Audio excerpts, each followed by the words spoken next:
Welcome to the Ferment Podcast, conversations about worship and transformation. Today we're releasing 2 special episodes featuring our friend Brian Doerksen, who passed away peacefully at his home this week surrounded by family. For those of us in the Vineyard and really across the entire worshiping church, Brian's songs have been a vital part of our worship for over 30 years. Refiner's Fire, Faithful One, Come Now's the Time to Worship. The church will be singing Brian's songs for many years to come. If you knew Brian, you knew the songs were the smaller part of the story. The bigger part was the man himself. Humble, generous, always more interested in you than in himself. In this conversation, Brian shares his story in his own words. We're honored to share these episodes again to celebrate Brian's life and everything he gave to the church. Here's Brian. All right, welcome everybody. My name is Adam. This is the Ferment Podcast, and today my very special guest is Brian Doerksen. Say hello, Brian. Well, hello everybody. Man, super happy that you're joining us on the podcast. Well, I love what you guys are doing, and it's a privilege to be on it. Well, this is going to be really fun. That's all I know. Brian, I guess I just want to do what we always do. I would love for you to share some of your story, because I think people know you as a worship leader, and they definitely know you as a songwriter, and they've probably been in moments where you were leading worship, but maybe they don't know so much of your family story or your personal history. So could you just tell us a little bit about how you grew up? Well, one of the cool things is I'm speaking to you from the home where I grew up. So I was 4 years old when my parents bought this Japanese man had built this little farmhouse about 45 minutes east of Vancouver, British Columbia. And I was 4 years old. We moved into this house, and I'm still living in it. Amazing. So that's there's definitely history and roots here for me, which is a really good thing. I grew up in a Mennonite family, conservative, not old order Mennonite. We didn't drive horse and buggy, but we were conservative. Maybe say conservative evangelical.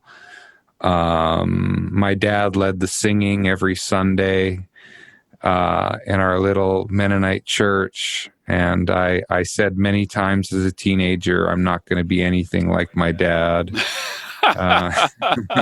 Famous last words, right?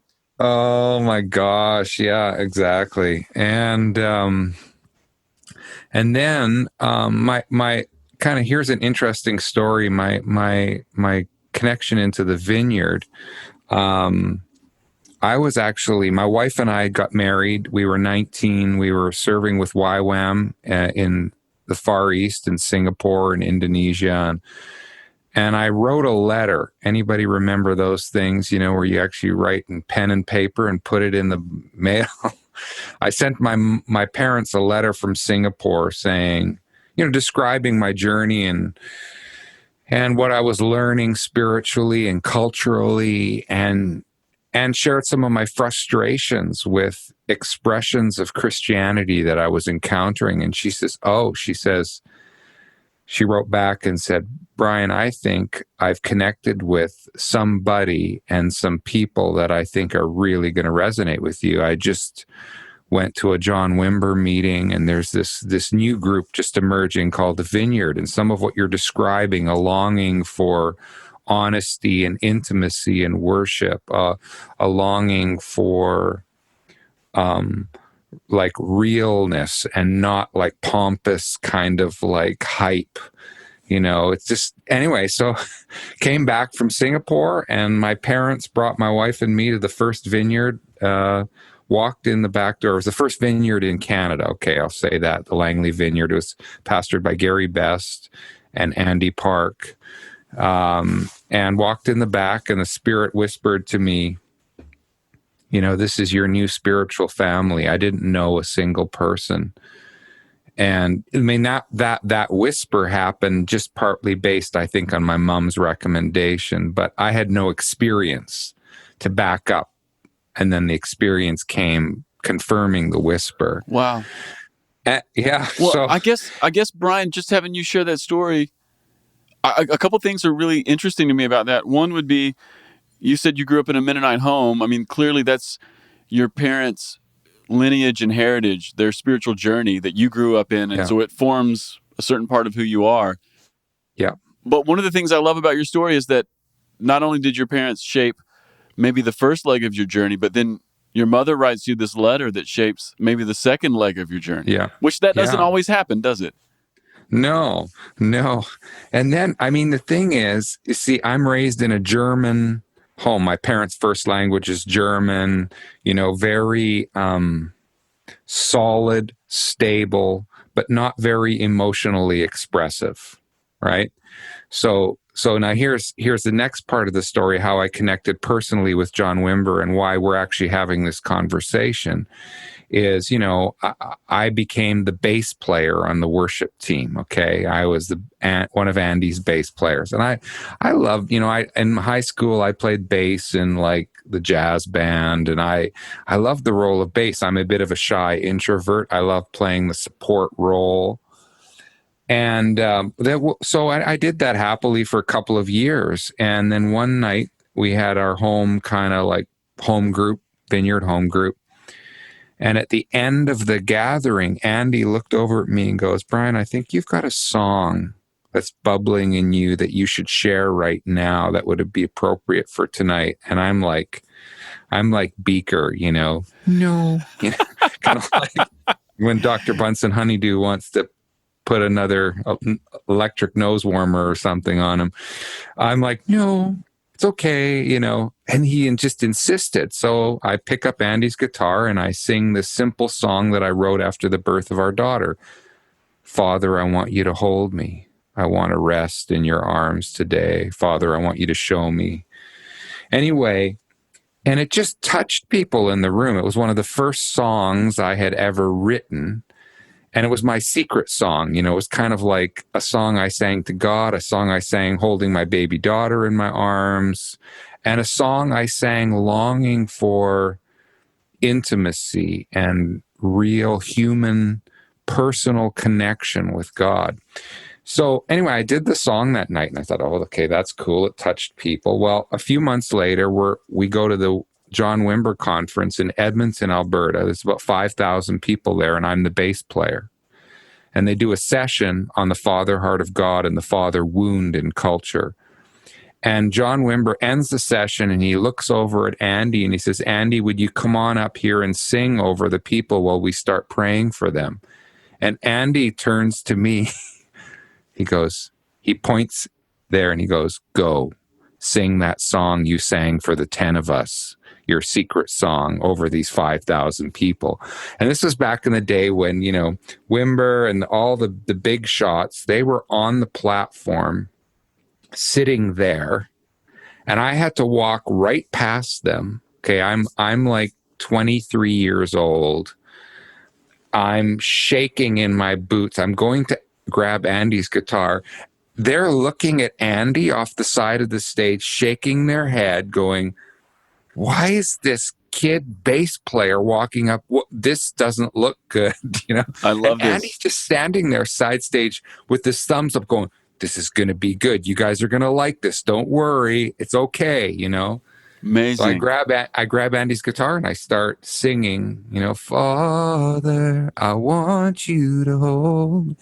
And people just start weeping all over the place. Anyway, and then John, the session ends, and I'm just wrung out emotionally, right?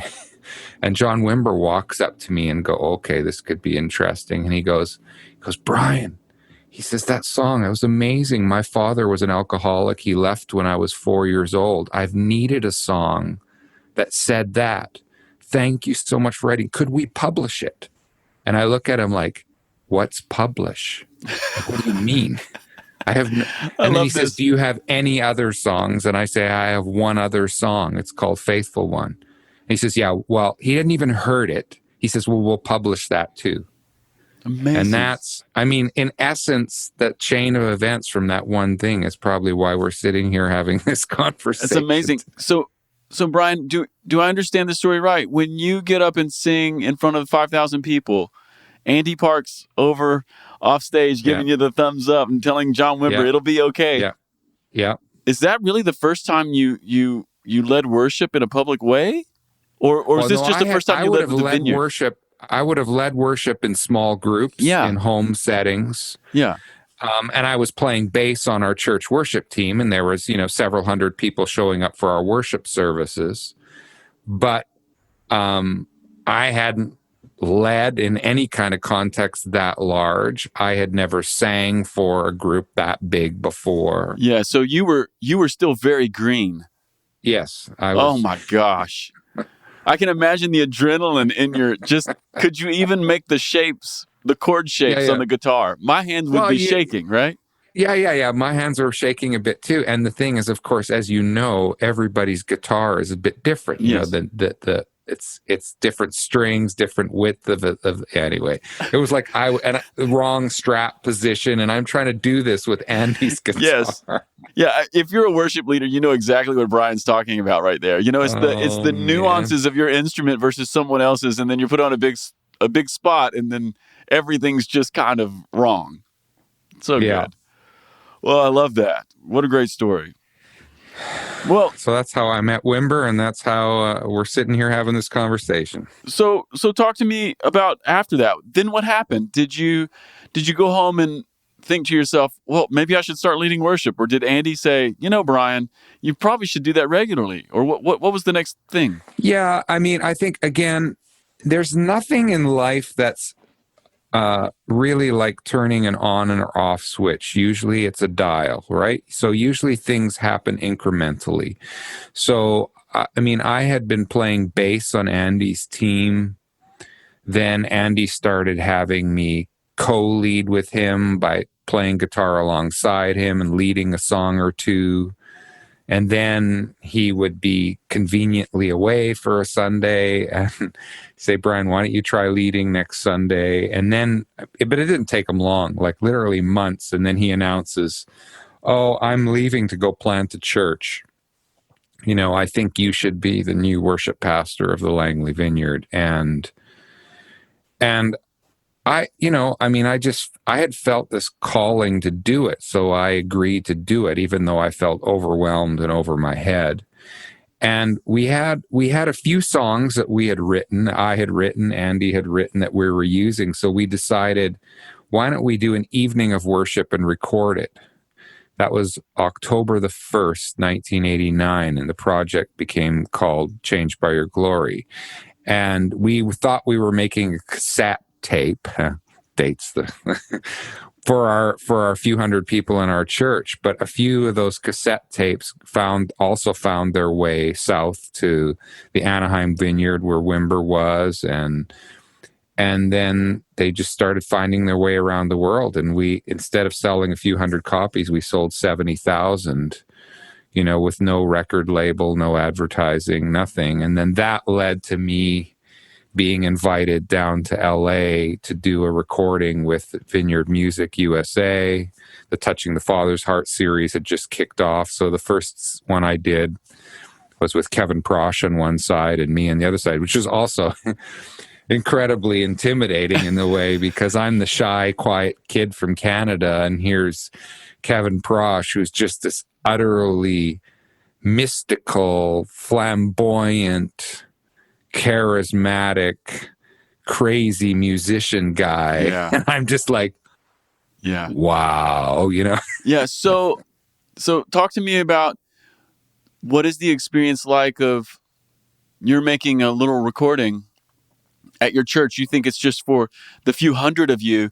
And then this thing just starts to become something that maybe you never imagined. There's no record label. There's no social media. No one knows about this. You're not putting this on the internet. It's just word of mouth. Tell me about what that experience is like.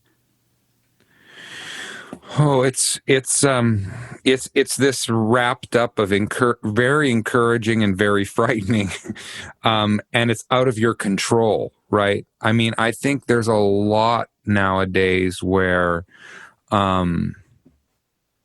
we think that we can work it out, right? Okay, we're going to do this, we're going to employ this strategy, and we're going to do this, and we're going to grow it like this. And there are things in the business world that work like that. But I think, this was a time when you just did what you did, and whatever, the only factor that would really change the impact would have been was word of mouth. And obviously I was also, I put it this way, in that time there was the modern worship thing was just starting to mushroom. It was just starting to grow, and you had Hosanna Integrity's thing starting to happen. Maranatha's thing was starting to happen, or had been happening for a little while. Probably Vineyard, was starting to happen. And I was touched by bits in all of it, but there wasn't a lot of intimacy in it. There wasn't a lot of what I would call things that really expressed both my personality and my values. And so then I thought, well, it's one thing to kind of critique and stand back from a distance. It's another thing to try and create an alternative. It's a lot harder than it seems. It's interesting you're saying that, because I was actually talking to a friend the other day, and we were talking about this very dynamic, about how easy it is to critique and how hard it is to build. Yeah. And that doesn't mean that critique isn't appropriate.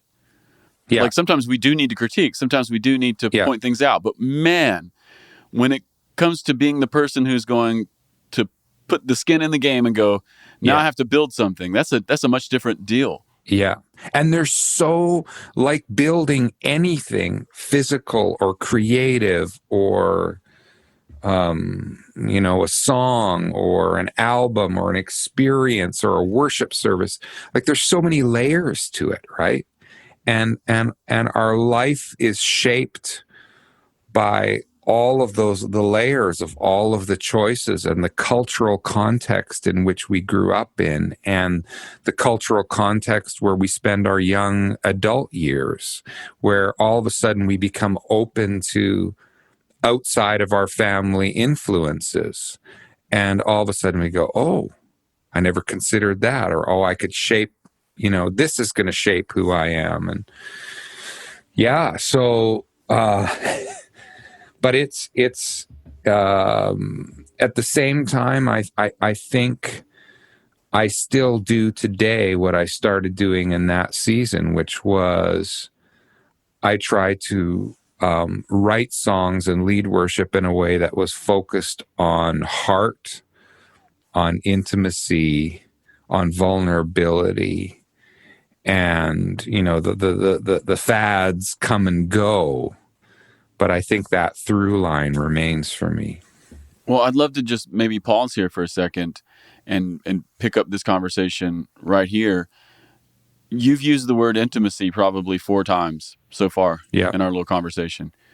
And I know that's a word that people would connect to your songs, and they would connect to even your style of leading worship. And you've even said how much that means to you. Can you talk to us about that?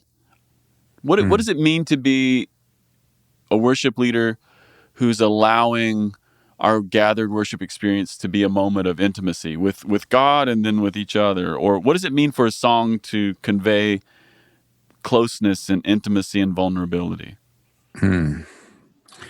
Well, first of all, let me say that I believe that all good art is intimate, okay? Because it's self-revealing, right? And so when we talk about worship, and particularly worship and song, it's the revealing of who we really are to who God really is, and it's as simple as saying that. The beautiful thing about that is that when we take that risk and when we do that, God responds. Now, the thing is, culturally, we are living in a period of culture where we've exchanged the practice of intimacy for the practice of intensity. Talk to me about that.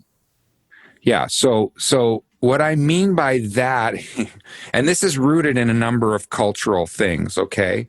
I mean, it's as simple as the cultural thing of the song form of our day, the verse, chorus, bridge song form, because that song form evolved in order to convey intensity, right? So you have a setup verse, a big chorus that you can repeat, and then maybe verse 2, you expand the theme a bit, another big chorus, and then you get to the bridge and you go even bigger, because there's this feeling like, our volume, our intensity, our energy is somehow going to make God do what we want God to do. Yeah. And that has a theological root, and it has a cultural root. And I think the beauty of, I think, the Vineyard values that I discovered in the mid to late 80s and by that point, the Vineyard thing had been going on for already about 10 years. And it wasn't just in the Vineyard, but there was something about Carol Wimber, John, Carl Tuttle, some of the early Vineyard people, that they had this stirring in their heart for intimacy with God. And the way they responded to that stirring was to come together. It started in homes, and they would just sing not about God, but to God, to Jesus, their love, their surrender, their trust. They would lay their hearts bare, right? And And there was always this thing of playing down hype, like we don't need to force God's hand. We don't need to bring him down, because God's already down. God's already here. God's already walking among us. And so then they chose songs and music that facilitated that language. And so I remember the very first Vineyard conference I went into. This is before my story. Before I had attended a Vineyard conference, before I was bass player at a Vineyard conference, and I remember it was in Kansas City. I had driven 40 hours to Kansas City to attend a conference. I mean, this is such an expression, I think, of the hunger that was in my heart. I heard what was happening. And I sensed this would resonate with me. So drove 40 hours, day and night, just swapping drivers, did not stop. Got there an hour before the conference started, waited for it to start. And Danny Daniels walked onto the stage wearing, tattered blue jeans and a t-shirt. I mean, that was sign number one. This was different, because I had been to Christian conferences already by this point. I was 19, and, people got dressed up. It was like, and all of a sudden, oh, interesting. Patty Kennedy walked behind him, walked up to the mic beside Danny, and she started singing, "You are here, and I behold your beauty, your glory fills this place." And then she sings, "Calm my heart to hear you, cause my eyes to see you. Your presence here is the longing to the answer." Your presence here is the answer to the longing in my heart. I mean, all these years later, I can remember like every word. I can remember how I felt. My heart just started almost like beating in time with what was happening. Like I just felt such a resonance. And, there was no hype. There was just hearts opening up to God and God responding with his presence. And this whole thing about the presence of God, when we talk about, we practice intensity more than we practice intimacy. songs are about, the atmosphere and God come and change the atmosphere. But see, the presence of God isn't an atmosphere, it's a person, right? It's a relationship, and you don't need fireworks. What you need is heart connection. What you need to know is that you are being heard, that you are hearing God. And it's interesting, the Judeo-Christian phrase for the voice of God, the still small voice, right? It's not the crazy loud shout. It's the still small voice. I think that's what we hunger for. And that's what I experienced. And that's what I still hunger for experiencing. Brian, part of what I hear in your story there, as you're telling stories that sort of bring back to the surface our Vineyard value of intimacy, as opposed to just maybe the modern worship context of intensity, I just can't help but recognize all the ways in which some of our fascination with intensity, or the way you were saying a moment ago, even the way that we write and construct songs. So verse, big chorus, second verse, bigger chorus, huge bridge. So every song goes to like octave jump. Like let's octave jump. Now let's jump to the next octave. It's just what we do. I can't help but reflect on the fact that sometimes it feels like maybe with intensity we're trying to coerce God.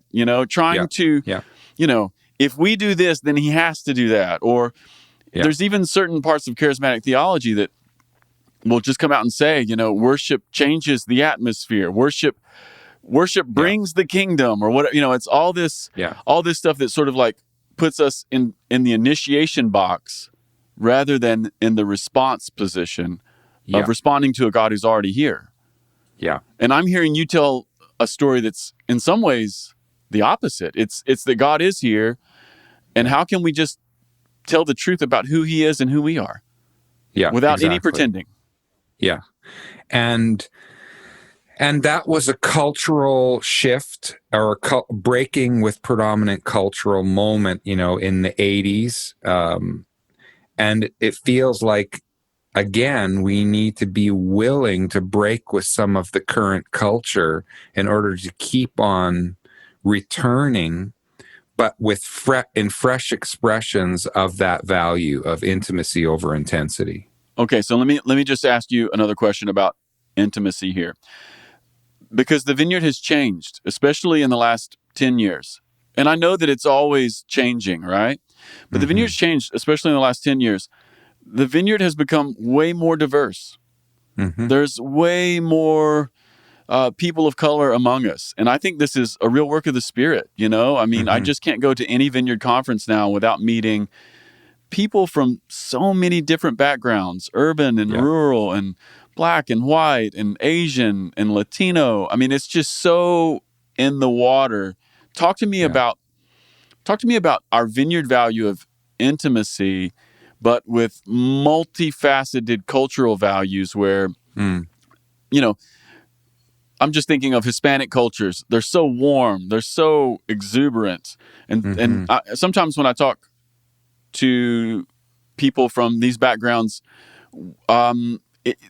the beginning of this conversation feels like, I need to change my Hispanic culture. Talk to me how we can keep intimacy and let Hispanic culture flourish. How can we keep intimacy and let like Black gospel flourish? Right. Well, I think, but the thing is that when, like, each of us have a musical mother tongue, right? Like a way that just is a natural extension of ourselves. And so my experience, like joining the Vineyard back then in the mid 80s, was I was encountering people who were being genuinely themselves, but using their musical mother tongue to reveal their heart to God and to let God reveal his heart to them. So why would we expect other people to change their mother tongue to try and get into intimacy? Well, then it's not going to be intimacy, right? It's going to be some kind of forced performance. And so, I mean, in our context in Canada, we have some of those racial minorities, but for us, a lot of it has to do with the Indigenous population. And one of the things I love about hearing Indigenous people worship, when they are free to do so in their mother tongue, in their cultural way, musical way, it sounds different, it looks different, but you can feel it. You still have the same resonance, right? Because they have a freedom that is not they're not being like cloaked with this other cultural thing over top of them. And so and sometimes that's exciting. Like when I say practicing in like intimacy instead of intensity, I'm not saying that it's never exciting or even loud. I'm saying it's honest. I'm saying it's real. I'm saying it's vulnerable, and it has the full range of emotion, from joy to sadness, from anger to just a common celebration, you know, and we all know, we're learning more and more from good science that you can't selectively numb emotion, right? So some people want the joy, but they don't want the sadness. Well, that doesn't work, right? You know, you have to be willing to let the sadness be if you want the joy, right? Yeah. So in intimacy and worship, we have to let the various colors and musical expressions happen. I love that. That's maybe the best word we're going to hear this week. You can't selectively numb the emotions. No, man, you what a can't. word for the worship culture right now. Yeah, and you know, it's, you know, when the pandemic hit, you know, it doesn't work, in my opinion, just to keep running the same play over and over again. Like, you know, we have to start taking on and taking in how we're suffering and what we're going through, and then that has to be expressed outward. We want the joy, we want it to be over, you know, but we have to go through it together, and we have to feel the feelings that this brings up in all of us, the uncertainty, and that needs to be expressed in our songs.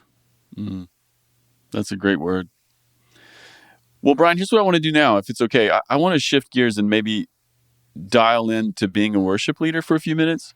Sure. Because when I just think about you and I think about the gifts that you've sown into our movement, the thing that comes to the top of my mind is, wow, you're one of the best worship leaders. You're just one of the best worship leaders. I mean, I think you're a great songwriter. I think you're a great pastor. I've seen the work that you've done around the world, and there's just so many gifts that you have, but you're just such a good worship leader, and you've been in this for more than a minute. I would just love it if you would talk to us for a little while about what does it mean to be a good worship leader? Like, what is a good worship leader? Well, I mean, wow, that's a lifetime, you know, that's a lifelong journey. And I would, maybe the first thing I would say is being a good worship leader is about, first of all, being a good person. by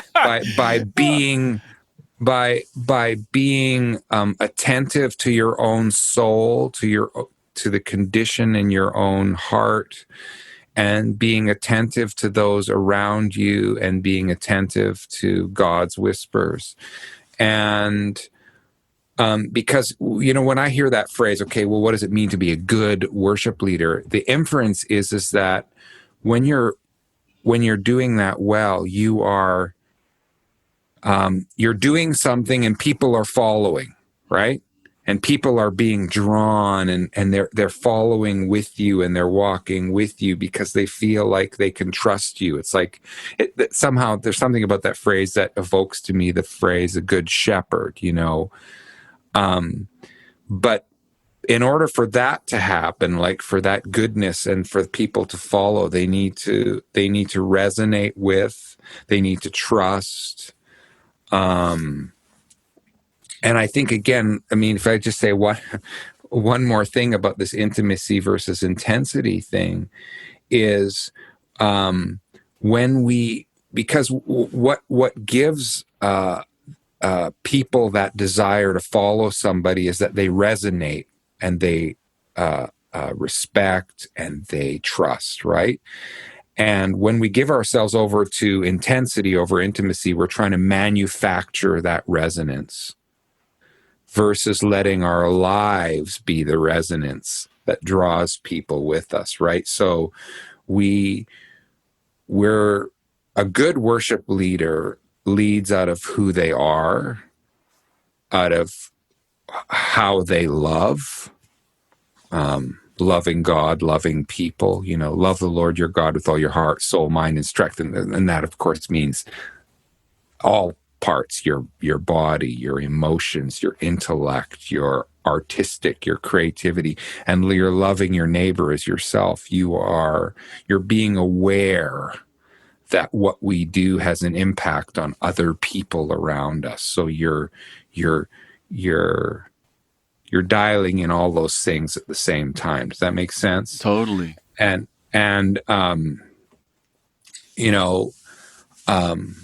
I think for a while we kind of thought, worship leaders, good worship leaders are worship leaders that know how to put together a slick set. They know how to put together the perfect set of songs, the right tempo flow, how to medley songs, how to get really quickly through song transitions, how to make a clever key change. And again, I think the musical skills are, the more we do it, the more people can relax under our leadership because that they feel like we know what we're doing, even though sometimes we're just kind of faking it, not faking it, but there's that sense of, but we thought that was the main thing. But actually more and more what I've realized is, and I've been doing this now for 30 plus years, is that the music is a part of it, but it's the personal. Do people feel at ease? Do they feel like they can lean in? Do they feel like they can relax and just let you lead them? Or are they feeling apprehensive, like, oh, this person's got an axe to grind and they're trying to convince me, they're trying to talk me either into worshiping, or I've never found that, trying to pep talk a congregation into worshiping makes for good worship leaders. If you're there, whether it's online or whether it's in person, you're there because you want to be there. You've chosen to be there. And the context and the point of the gathering is we're here to meet with God and with each other. So I don't think they need to be talked into it. I think they just need to be led. I just love that you're rooting us back into being a particular kind of person. Yeah. It's and that's what the sustainable thing is, right? Like the techniques, the styles, the cultural things, those are going to ebb and flow. But if you are really just, you are this person, you are not acting, like the thing is, a lot of the music we consume as entertainment and as whatever is performed by actors, right? They put on a role, they put on a persona.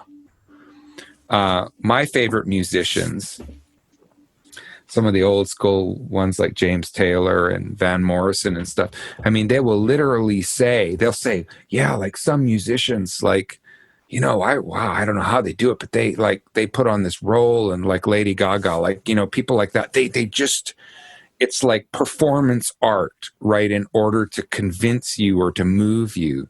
And people like James Taylor, just like, well, what you get is what you see. This is who I am. These are the songs that move me. These are the stories I want to tell. And away they pull out their guitar and they start singing, And and there's very distinct differences between being a performing singer songwriter and a worship leader, and I actually do both, and I'm very aware of what I'm doing when I'm asked to lead worship and when I'm asked to do a Brian Doerksen concert, right? Like, and even at the Brian Doerksen concert, there's going to be worshipful songs and moments and heart, but I'm also I've got more flexibility to tell stories, to, Yeah, it's a different set. All that to say is I think a good worship leader is not an actor. Though a good worship leader uses scripts. Right? So that it gets, you know what I mean by that? Like, in other words, there are certain things that you can say, certain liturgical elements or things that you do that you don't have to create yourself, because you're stepping into this long history of all going in the same direction, right? And you are in that flow, and you are taking on board. Love it. Let me ask you. I don't know if I'm answering your question. No, I love it, because that's what you're getting a bunch of things. A good worship leader. No. But what I hear you saying mostly is that a good worship leader is a particular kind of person. Yes. And it's possible to just focus on how to be a better musician or how to put together a better set list. And I believe in all those things. Like, gosh, let's play better. Let's sing as good as we can. There are some ways to put together set lists that matter, and some thinking that can go into that. But the thing that's underneath it is what kind of person am I? Because I'm always bringing that, right? Well, and when you say, a particular kind of person, I'm not saying only this type of. I'm saying all personality types can play. Yes, and all personality types can be worship leaders, and then you have to be a worship leader that also stays somewhat true to your personality type, but is also. You're not just leading your personality type, right? That the church is made up of all personality types, extroverts, introverts, high, low, like all. And so, and we also then recognize that each of us are going to connect more with certain leaders.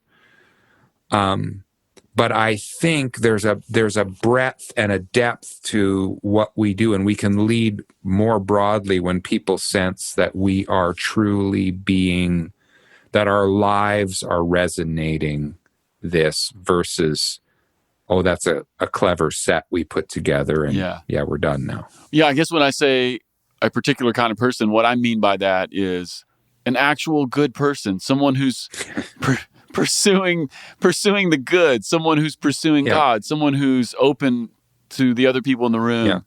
And just the way you described it a moment ago, there's introverts, there's extroverts, there's people who are up here, and there's people who are way down here in the valley right now, and just stepping into that moment as my authentic self, but with some awareness of who's here and how could I help gather them and actually care about them and tell a story that maybe matches some of these stories in the room. Yeah. And to actually know some of the stories in the room, they're not just random people, there are, the more okay, so-and-so just lost their job, and so-and-so just lost their mother, and so-and-so is celebrating an anniversary, and you know what I mean? Like, and the more that, it becomes part of the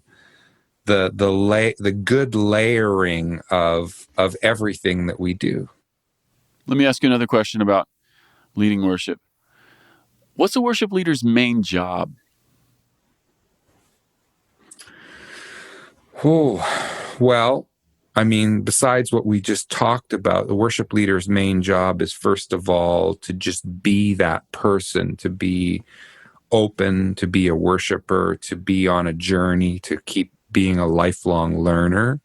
And then the second part of that is to do that in a way that gently brings other people along, that helps them, that helps level the path for them, that removes obstacles, that finds a way to sing and to pray and to lead in a way that it goes, oh, that's what I needed to sing today, or that's what I needed to hear today. And for that to happen, I think you have to be, in tune with both your people, and you have to be in tune with God's Spirit and listening. What do we need to hear? What do I need to adjust? Every situation, every gathering is unique. That's right. Let me talk to you about this, or have you talked to us about this? I've just been thinking about how many times our Vineyard worship stories are so similar to the one that you told at the beginning of our conversation. Like, you're playing bass for Andy. Andy's like, Brian, why don't you lead worship here? Sing your song to us at the home group, and now come and sing it. And so there's someone else that's involved in our story, right? Like, very few of us just came to church and someone pointed and said, you are our next person. There's some other person who's bringing us along or leading us. And I know that's true in my story, and I've seen it so many times around me. I would love it if you would talk to us about how we can balance having a worship culture that brings people up and gives people a chance, gives people new people a chance. But then also, we want to have good experiences. We want to have maybe a worship culture that does value excellence in some way. And sometimes there's a tension in there between having an experience that's good for as many people as possible, but then also realizing, gosh, we're here to call people up and to make room and to pass things along. Can you just talk to us about that? Well, I mean, first of all, I've made it kind of like my life's goal. The metaphor I use is I always want to ride the bicycle, which is one pedal is doing, and the other pedal is mentoring and helping others do. So as soon as I get a chance to do something, I immediately say, how can I help others do? And so I think every leader needs to in some way have that built in certain ways, that they say, this isn't just about me, this is about me helping others be released into their calling. And I've had a very specific, I feel like, calling towards women worship leaders, where I grew up in a context that didn't allow women to do anything. Right. So I made it and to know my story, you'd have to kind of know my mother and what happened in her journey spiritually to know why this is so important to me, and how she was shut down over and over again. And so I think, and the danger is, as soon as we have this value of excellence and putting everything together and making it quote unquote slick, and I think our value should always be, our value to mentor and release others should be higher than our value towards excellence and slickness. That we should always be this making room. Let's try this. Let's experiment. Our calling and our role isn't to protect what we have. It's to grow what we have. It's not to protect our turf as a leader. It's to actually welcome others onto the turf and say, come and play. Everybody gets to play. That's one of the Vineyard slogans, right? So and I'm like, right now, I'm a part of a small Vineyard expression called The Table. We're like 30 to 40 people, but our team leader, Kate, we've said that for, again, this next year, our primary goal is mentoring other leaders. And we're small, but we're just starting, and that's the DNA from the word go.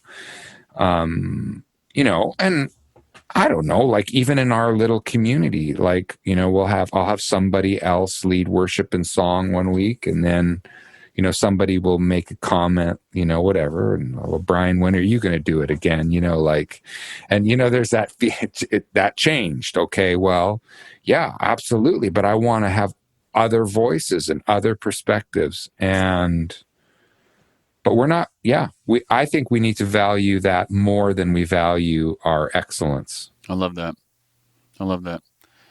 Brian, I want to ask 2 more questions before we wrap up here. I guess this one's another one that's from 30,000 feet, but you kind of grew up in the worship movement.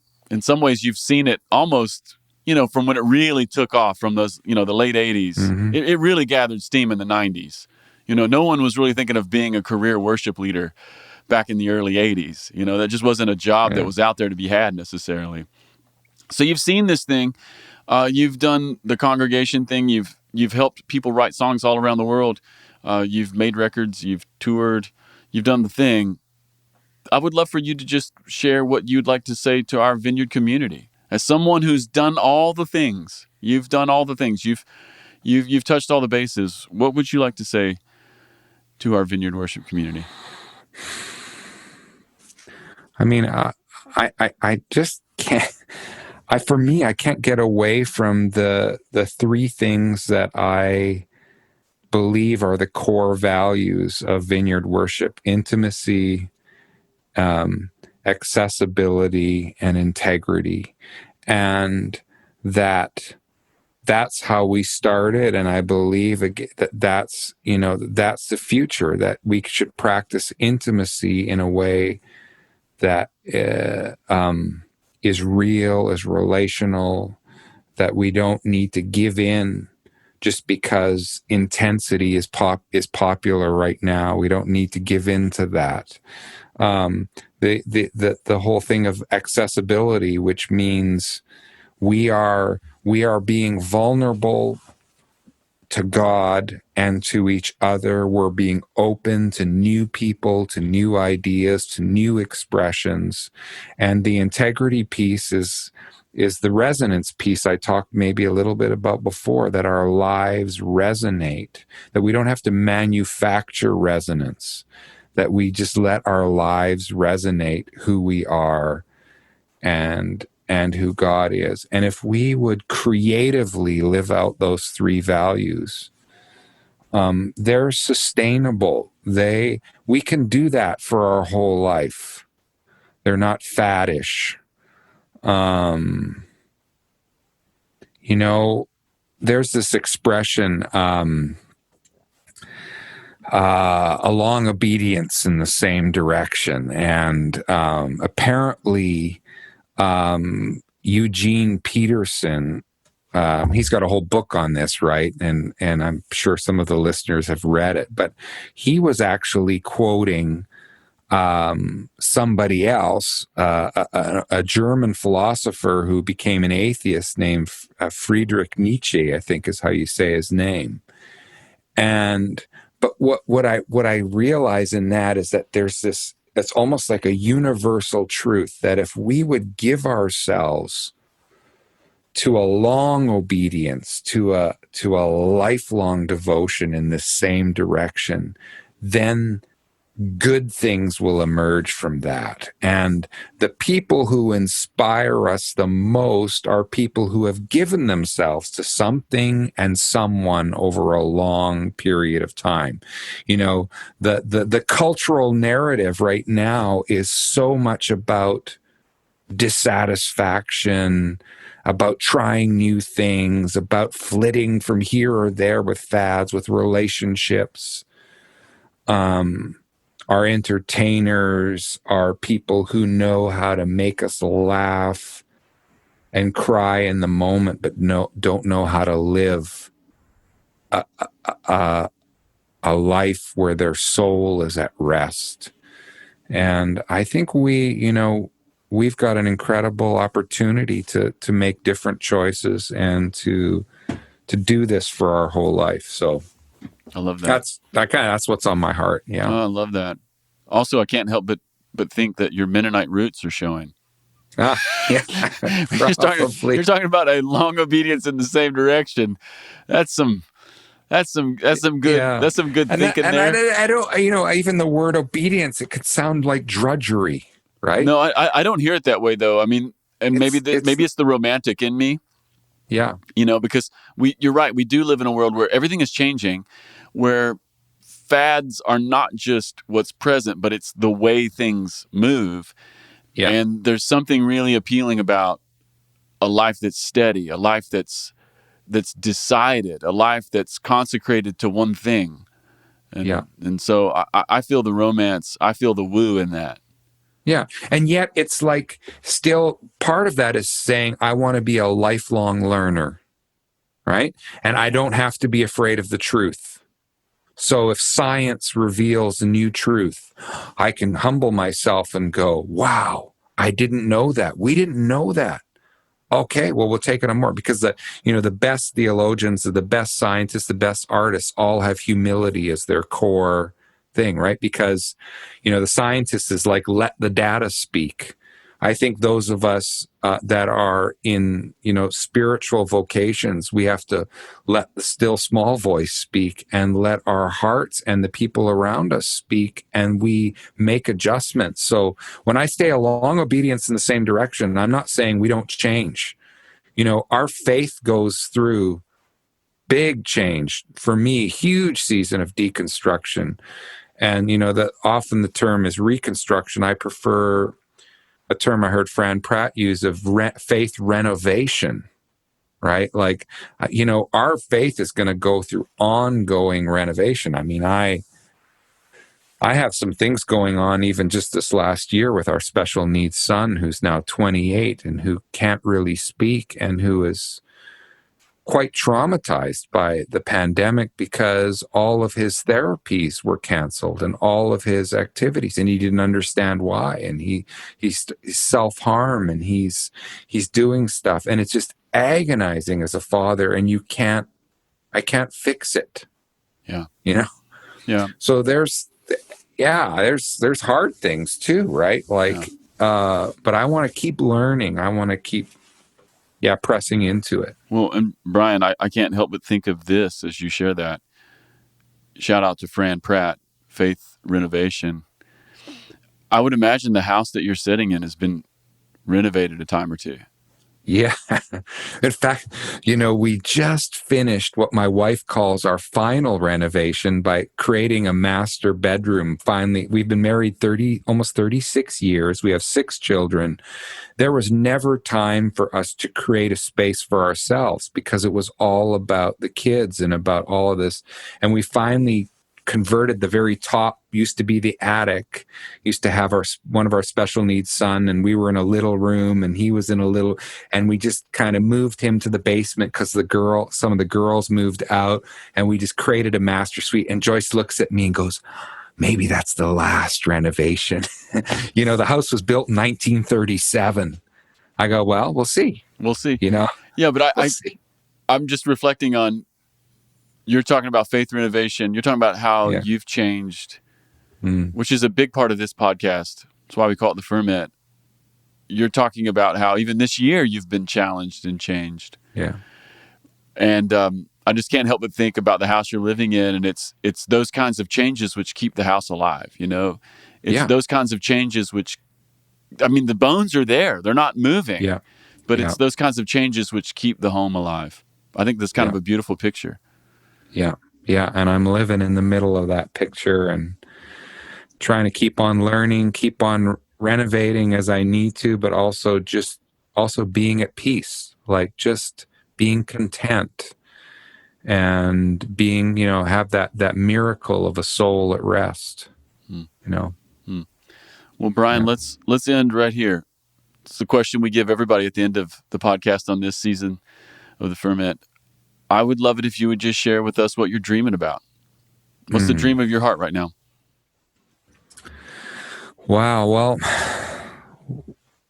oh boy, I'm in the middle of recording my first hymns album, and I am literally dreaming ancient songs and melodies and words, and they are filling my imagination, and I'm being mentored by songwriters from several hundred years ago, again, like just in their melodies. And then my dream for the future is I want to help launch some kind of online songwriting, mentoring, training program to help songwriters around the world. I'm dreaming about that, how to structure it, So I'm in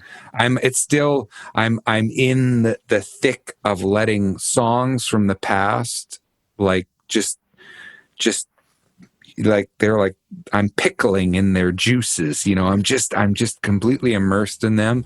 And then immediately I start thinking about, well, how can I help people write the songs that will be sung 200 years from now? Like, could we even dream of doing that? Yeah, I think we can, because the people who wrote the hymns were ordinary people who were processing life and their faith, and they wrote poetic words and melodies, and those songs are alive. They're just alive. They're not, the people who wrote them have passed on, but their songs are alive, and I want to help other people write songs that live on. Beautiful. Be sure to tell us when you get there. When that launches, let us know. Yeah, I will. We'll amplify the signal. Thanks. All right, Dad. man, Brian, thanks for coming on. Thanks for sharing your story. Oh, such a joy to be with you, and just love and respect what you guys are doing. And it, as we talk right now, the border is still officially closed and to non-essential traffic and people. And it's been hard, actually. It's just psychological. I live about 5 miles from the U.S. border across into the Canadian side. And I love you guys. I love what's happening. I also, some of what I hear happening breaking my heart in the news. And I go, oh. So I pray for you guys in the U.S. and hope you guys pray for us in Canada. And that's right.